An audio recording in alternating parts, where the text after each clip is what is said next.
Kundalini awakening chooses people. Some people who would have the capabilities for it, it only goes to them. Yeah.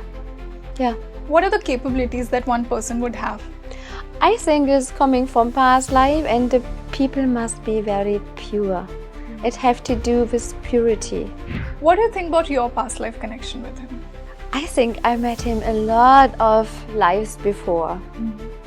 I don't know, I cannot see what I was in this past life, but I feel it was connection there, and my past life was also in India. What after your Kundalini is awakened? How is your energy then? How does life feel? How do you experience yourself? You feel more connected with the nature. You feeling more one. And the people, maybe they have also some cities, they see the future.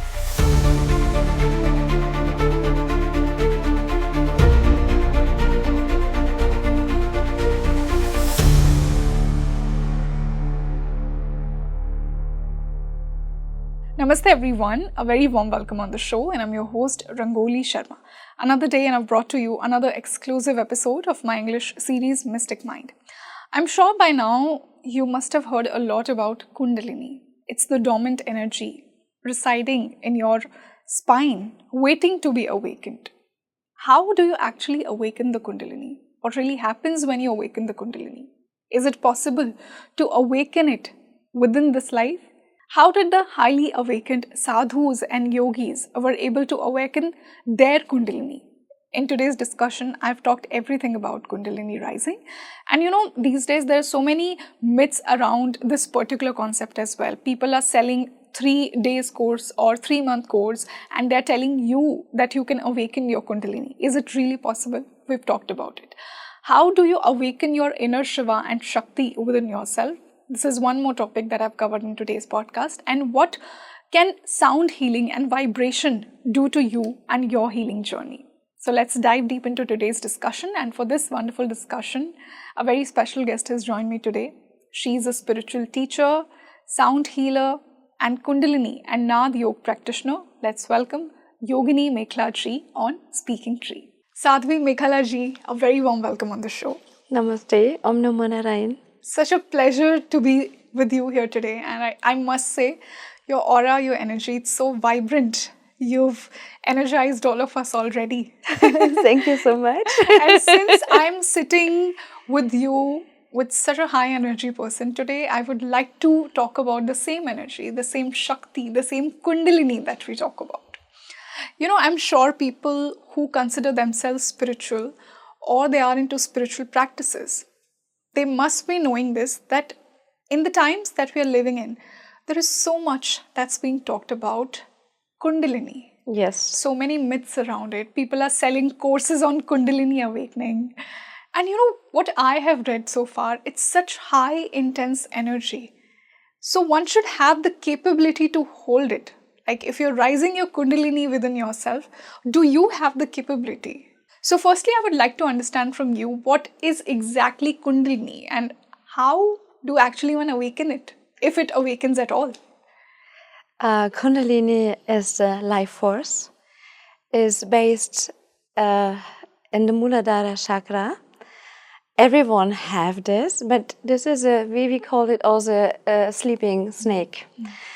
And you can awake it with sadhana, with yoga practice, with spiritual practice. There are a lot of things you can do with kirtans, with going in temple and making puja. A lot of things you can do, but you have to be patient, or sometimes it will not be happened. And it works over your chakras. Your chakras, we have 7 main chakras. They are like wheels in your body. And sometimes chakra is blocked. And you have to work for this chakra. Sometimes also people sick when they have blockages in the chakra. And this is only possible as an energetic work when you're doing sadhana, praxis. You cannot go like in a supermarket to Rishikesh and make a Kundalini awakening Shaktipat, and everything is working. It's not possible. It's a long time for sadhana you have to do, and it is like a medicine. You have to take it, or to have to do it every day. Medicine you need to take every day, and also your sadhana you have to do every day. You have to do with discipline, and mostly the people have no discipline. This is very heavy problem of all, and we have to work first at this point to doing something. And choosing also is, my Guruji said, is like a supermarket, a spiritual supermarket. You take what you like, no? Yoga, or you make Bhagavad Gita chanting. You take something for you. You must not do all. It's not possible, yeah? And then you have to practice. Without practice, nothing will be happened. So, Sadhviji, what is the process actually like? How does the Kundalini awaken within yourself? Like, what is the technique that these sadhaks use to awaken their Kundalini? There are different techniques. Like? Yes, Kundalini yoga is just the king of yoga. This is a technique you can get the Kundalini very quickly up. But this is really the king. Before, you should train your body with asanas, with hatha yoga or with ashtanga yoga, that the body is ready for this and strong. The Kundalini energy is very, very powerful.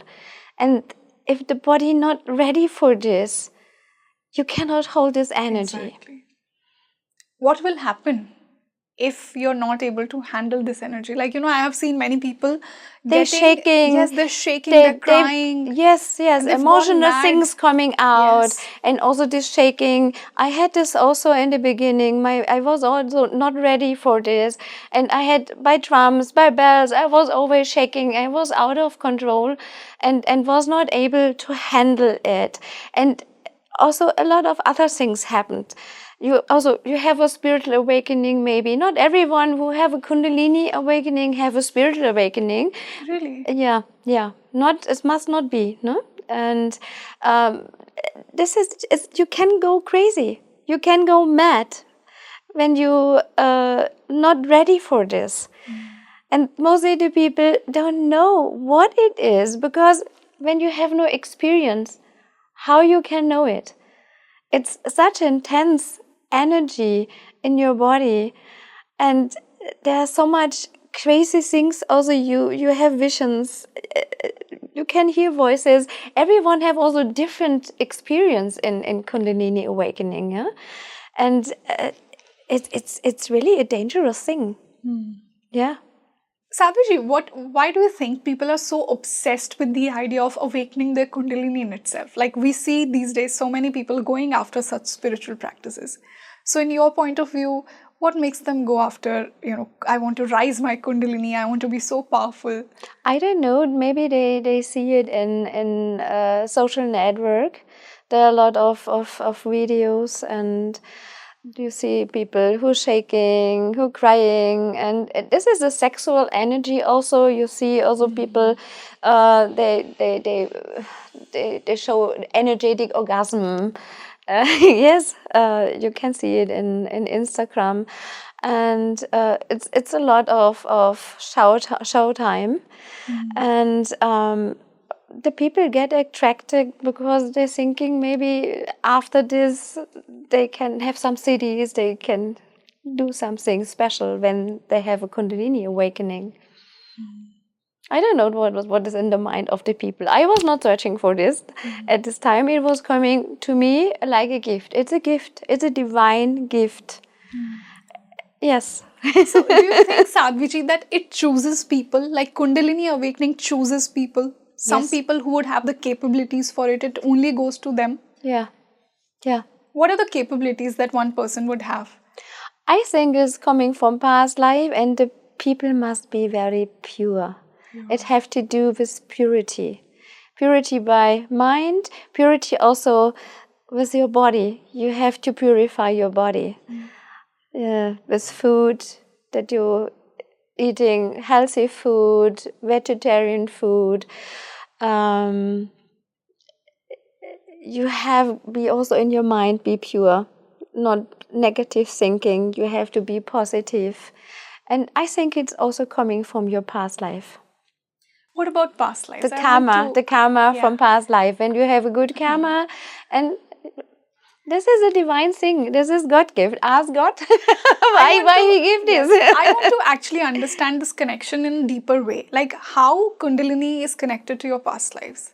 What karma one would have done to achieve their Kundalini awakening in a particular life? I think it's my past life. I was a yogi. I was a priest. The mantras very easily for me to understand, to talk. Also the bhajans I can sing very easily. This is a remembering past life. I was also here in India traveling, and in Himalaya there are some places I had like a déjà vu. I was feeling, oh, this place is like home, and I know this place from my past life. So Sadhviji, in your point of view, what do you think are the biggest misconceptions and myths that people have around Kundalini awakening? I think the mostly people running behind something what they don't know. They're thinking they get the Kundalini awakening and then something special with them. They get maybe more money, more creative, and a lot of people using this for making money with this. The whole yoga sector is now a big business. Also the spiritual sector is big business, and they're catching the people with this. And there's a lot of advertisement around. The social network is there, and everyone is watching, and people are sometimes also boring and thinking, okay, I need new, and then they see this and want to have the experience, what they see and what it is. And they don't know what it is, I think. They cannot realize, because how? How powerful it is. Yeah. Sadhviji, what does the experience of Kundalini awakening actually feel like? Is it like a bliss, or is it like very overwhelming? How's the experience? Now I feel it's a bliss, but at the beginning I was totally confused, and it was too much for me. I didn't know what happened with me, and it was really craziness. And step by step I realized what it is, and then I got help also. My Guruji was coming to me, and he was giving me a lot of knowledge, and also he balanced my energy, because it was really out of order. And I had in the night also sometimes no sleep. The energy was so powerful. And then I was wishing, oh my God, please Save me. go away. But it's not, when it's there, it will not go away. You have to balance it, and you have to make exercises for this. You have to do yoga, you have to do some practice who is cooling down, grounding you. Yeah. So, Sadhviji, talking about your Guruji, Sri Ganpati Satchidananda Swamiji, Yes. I would love to know his contribution to your spiritual journey. My Guruji was coming in my life, and my life changed completely, yes. How? He gave me a lot of knowledge for my questions. I was coming first time in ashram, and in my mind was only, I want to have some answers of my questions, special about the Kundalini awakening. You have so much questions in mind because you do not understand this. And step by step, I got knowledge, and I got also a sadhana to balance this energy and to realize also that is everything energy. And then you're starting and you're changing your life more and more. And I'm very happy he is there and he is connected very deep with me. I also realized I have not to be always in his area and meet him. In his physical presence. No, I must not be. He is there. He's helping me every time. He's connected with me, and it's amazing. It's a very, very nice guide, and he connected me also more with myself. Yeah. That he has made you understand your soul journey and yourself, and he gave you that self-awareness. Yes. Do you feel a past life connection with him also? Yes, of course. Of course. What do you think about your past life connection with him? I think I met him a lot of lives before. I don't know, I cannot see what I was in this past life, but I know, I feel it was connection there, and my past life was also in India. Yes, there are a lot of things I feel very connected, and it's for me like the praxis is not unknown. When I'm sitting by the Vedic boys and they're chanting the Vedic mantras, the mantras coming automatically out of my mouth. And also the mudras, automatically, the mudras are there. I'm sitting here and make mudra, but I'm not aware about that I do this. It's coming automatically. Yeah. Okay. So it's definitely the past life, that you've lived a life here and it's coming naturally to you. And I know also I was in the Himalayas at home. I'm feeling very home in Himalaya and some places. Badrinath, I was 7 times. They always catching me, and Kedarnath 4 times. Rudraprayag, Koteshwar Mahadev is like, oh, I'm coming home. Wow. I don't want to go away from this place. I love very much. There are some deep connections. They call me always again and again and again, and I feel, yes. Wonderful. I was maybe a yogi. I can feel that too. Yes. Since you talked about Mahadev, what does he mean to you? How do you feel his energy, his presence in your life? I love Mahadev most because in our body is Shiva and Shakti. Yeah. My Guruji is Dattatreya Avaduta, is Brahma, Vishnu, Mahesh. But I was falling at one Shivaratri time, complete in love with Shiva. I felt his energy and I had a very amazing darshan. And since this time, I am worshipping Shiva. On the night of Mahashivratri it happened? Yes. You had his darshan? Yes. How did he show up to you? This is a secret thing between me and... Okay, we will respect that. But like, what did you feel out of that experience? And like, what message did he give you? The message was, Shiva is in me. I found Shiva. This is in everywhere. Shiva is everywhere. Shiva is in the nature. I see Shiva everywhere, and he's very powerful. I was in Mahakal. I was 7 times Mahakal, and 6 times I was staying long time there. This is energy. I feel this energy. This energy can talk with you. The energy is have intelligence. They can talk with you, the energy. And they give you knowledge. And they let you grow in your spiritual journey, right? Of course. And when you make a Rudra Abhishek, I do it in Rishikesh every day, it removes negativity. It gives you positivity. And when you make a Rudra Abhishek, it is like a meditation also. Definitely. It's the shortest way to God. Rudra Abhishek is the shortest way to God. Yeah, praxis. This is a praxis. How do you feel so?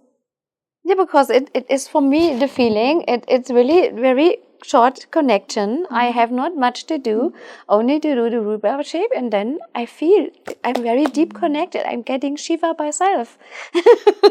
Wow. You feel his presence around you. Yes. Going back to your guru, what has his role been in the evolution of your spiritual journey? What do you feel? He was giving me the knowledge about Sanatana Dharma, the Bhagavad Gita. He gave me knowledge of all the godness. We have the festivals in our ashram. Mahanavaratri, we're celebrating very wonderful celebration in Mahanavaratri, and then we have in the evening satsang, and Guruji explain every Devi, and you understand more and more how it works together. For the most Western people, there is too much, India have so much godness, but when you have this experience, you understand that is in the end only one. There's only prisma and different lights, but in the end, is everything one. Yes, we are all the one. You know, as we were previously talking about that places have energy also, there must be a reason that a particular place calls you. Talking about your connection with Rishikesh, what do you think? Why only Rishikesh? Why you chose Rishikesh, or Rishikesh I didn't chose you? choose Rishikesh. I was coming in Corona time. I left everything and I was going in our ashram, and Guruji was not happy. He said, you go back home. And I said, I cannot go back home, but he was very angry and sent me out. And then I was crying the whole night, and then I was going next day to Balaswami. This will be the next one, the next guru. And I told him, oh my God, Guruji was very angry, but I cannot follow the advice. I have now a visa, and I stay now here because I have at home nothing anymore. And then he said, you go Rishikesh. And then I had a base in Rishikesh, a homestay, and from there I was traveling whole India.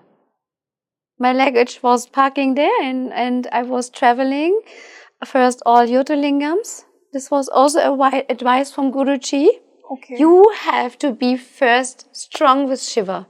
Shiva is strong.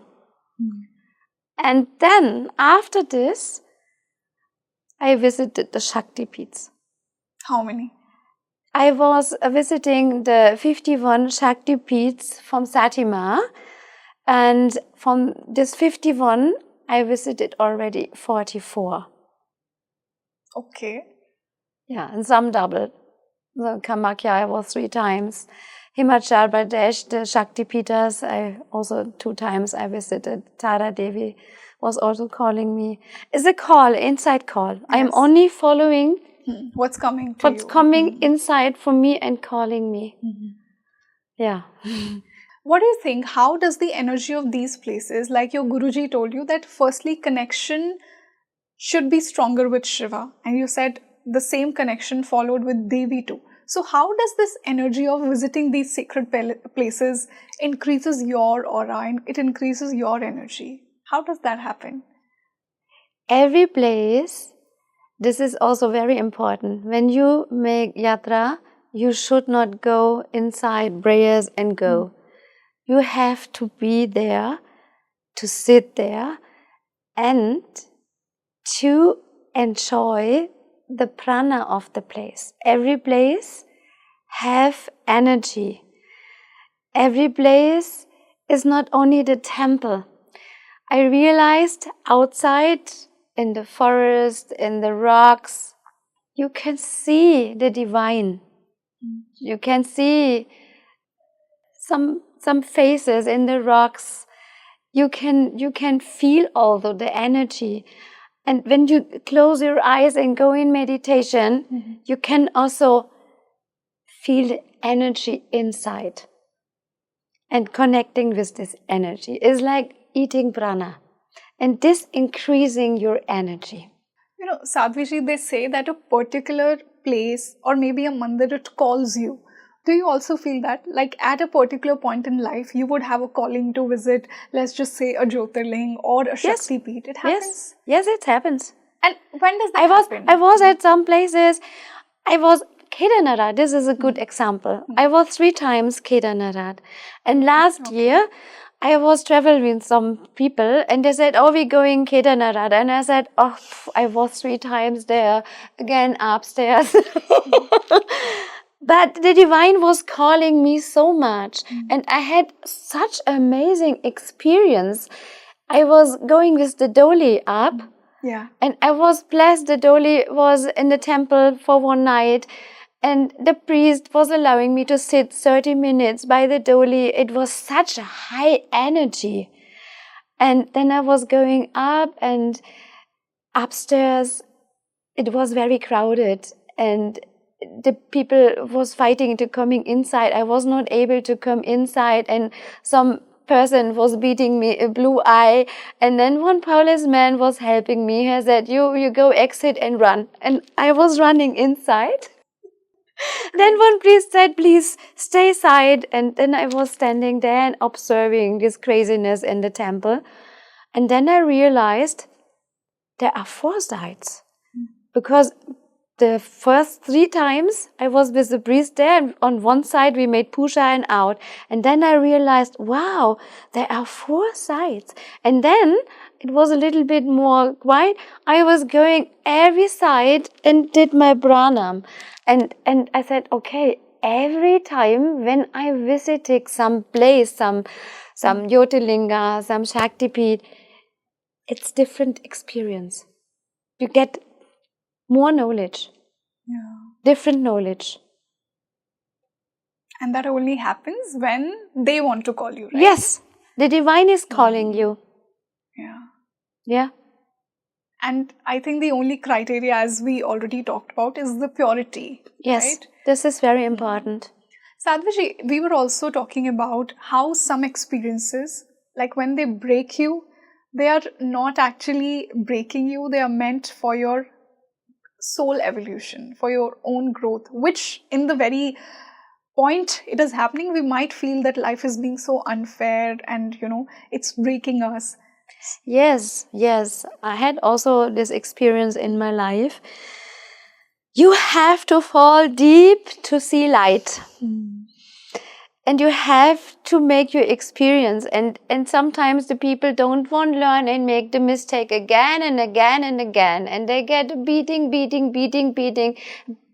This is that you understand why and for what. And that you get light. The suffering is important. It is. Only if we realize. Yeah. When you're always in comfort zone, nothing will be happen. You have to go out of your comfort zone. Right. And only then you'll be able to break your own patterns. Yeah. But unfortunately, Sadhviji, I think, people love the blame game. They don't see that somewhere a bad experience is breaking your own patterns. They feel that, oh, the other person hurt me and how could he or she do this to me? So we don't want to dive deep within ourselves, but right? later maybe they will realize it. Mostly it comes later. Yeah, you will realize when you grow, and then you have to forgive also these people. This is very important. What do you think? What role does forgiveness play in the karmic alignment? Because definitely, if you had some karma with that person, only then he came into your life or he hurt you. But as they say, if we don't forgive, the loop will keep when you forgive, the karma is settled. Yes. Sadhviji, as you were saying that we are all one and we have to realize the divine within us. How to make sure I realize, or any of my viewer who's watching this podcast, they realize the divinity within themselves? Because I think that's one of the most difficult tasks. Yes, it is. This is very difficult because mostly people don't want to go deep inside. It is only possible when you meditate, when you connected with yourself, I had now a very nice experience with active meditation. Some people cannot sit. I have so much questions.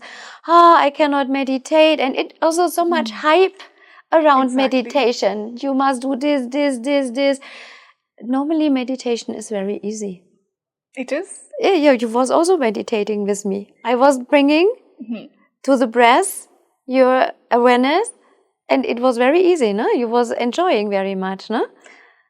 It was not too much blah, blah, blah, blah, blah, blah. And it's very easy. It is, but I think for a beginner who has a lot of things on their mind, they are not able to calm themselves down, as you yourself said, because so much of the past haunts you and so much of the future, it makes you anxious, right? Yeah. So how to control that noise? With the breath. It's very easy. You can take a mantra also. So hum. Inhale. So hum. Exhale. That will help you by meditation. And this active meditation is very nice. And a lot of people don't know about this. Active meditation is, you can do it every day. When you with something 100% in concentration, when you cutting some vegetables, you can go also in meditation. It's very easy. This is active meditation. Like whenever you're doing anything, when you full concentrate of this. Yes. This is a part of meditation also. It's very easy. Or you're sitting Ganga and observing Ganga. Very easy. What really stops us to reach to that level of full concentration, Sadhviji? Mostly the social network. The phone, you have to switch off. And the discipline. You have to say, okay, what is 5 minutes at the day? Nothing. You can start with 5 minutes. 5 minutes only. You must not sit 2 hours, 3 hours, 4 hours. You can take it in your life after waking up in the morning. 5 minutes sitting, 10 minutes sitting, finish. That is good. Yes. It's very easy. I tell you, the people make too much trouble also about this meditation. And you have to do this, you have to do this. Everyone tell you what you have to do. It's so easy.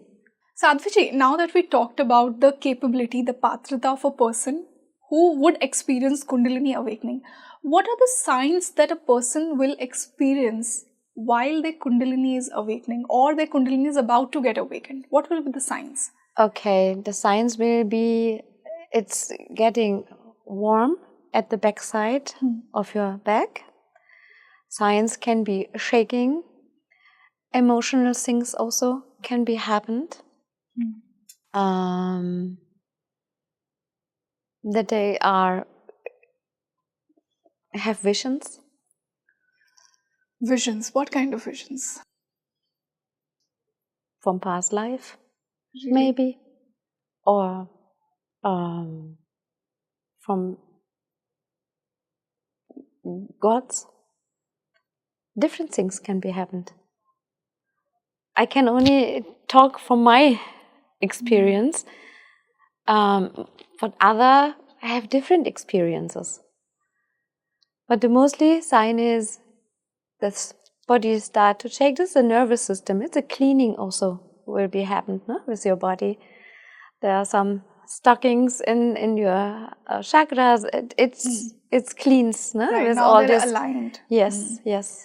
Sadhviji, what after that? What after your Kundalini is awakened? How is your energy then? How does life feel? How do you experience yourself? You feel more connected with the nature. You feeling more one. And the people, maybe they have also some cities. They see the future. They have some ideas from a new life. The life will change. They will not anymore. Maybe in the shop they was working, stay and will break out of this and changing complete. And they understand that the life is not only to be in a system. You will break out of your system and will follow the call of your soul. The call of your soul. Yes. Okay. Yes. The soul will talk to you. Right. And then you will live your soul purpose. Yes. Sadhviji, is that also possible that once the Kundalini of a person is awakened, they can misuse that energy also? Is that also possible? I don't think so. How they will misuse? How they will misuse? As a question to you. They can misguide people about it? I don't think so. I feel it's a very divine thing. And you will do positive things, not negative things. When the Kundalini is awakened, you have to be pure. Right. How you will misuse people. When your mind is pure, it makes sense, no? Right. This can only be misused from people who have no Kundalini awakening. Right. Who are only pretending that the Kundalini is awakened. So, like when Kundalini of a person awakens, does it give them a bigger responsibility for the collective conscious? Like you have to heal a lot of people, you have to contribute a lot to the world. Does that also happen? No. Or is it just a personal experience? It's a personal experience. It's a personal experience and you go your own way. You go your path. And everyone have a different way. It's coming also from your karma, from your dharma. You follow your dharma. And you're not looking for others. You're looking for yourself. Because others will not understand you at this moment. Yeah. You rightly said that people won't be able to understand your energy then. Like, so many people would question, what happened to you? Why you're always so joyful now? They would try to question. Yes, they're asking, they're wondering. And I tell them only, you have to connect it with yourself, with your Atma. This is very important. The Satchidananda can only come to you when you have discipline also and working always at the core of your energy and taking the negative energy always out. There are so much negative energy all in this world.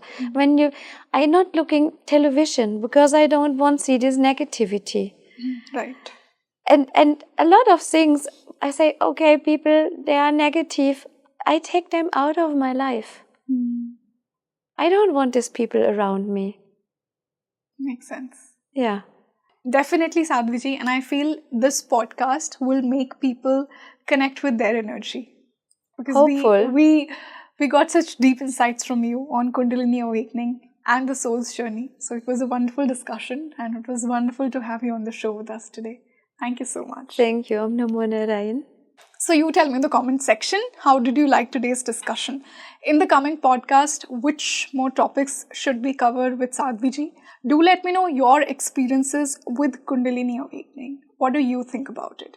Have you ever tried to experience that intense energy of Kundalini awakening? Do you also desire to reach that state of spiritual evolution? If yes, do let me know your experiences, your meditation practices, and your queries about Kundalini awakening or your soul journey. I would keep bringing you such insightful discussions. This is your host Rangoli Sharma. I'll see you in another podcast. Namaste.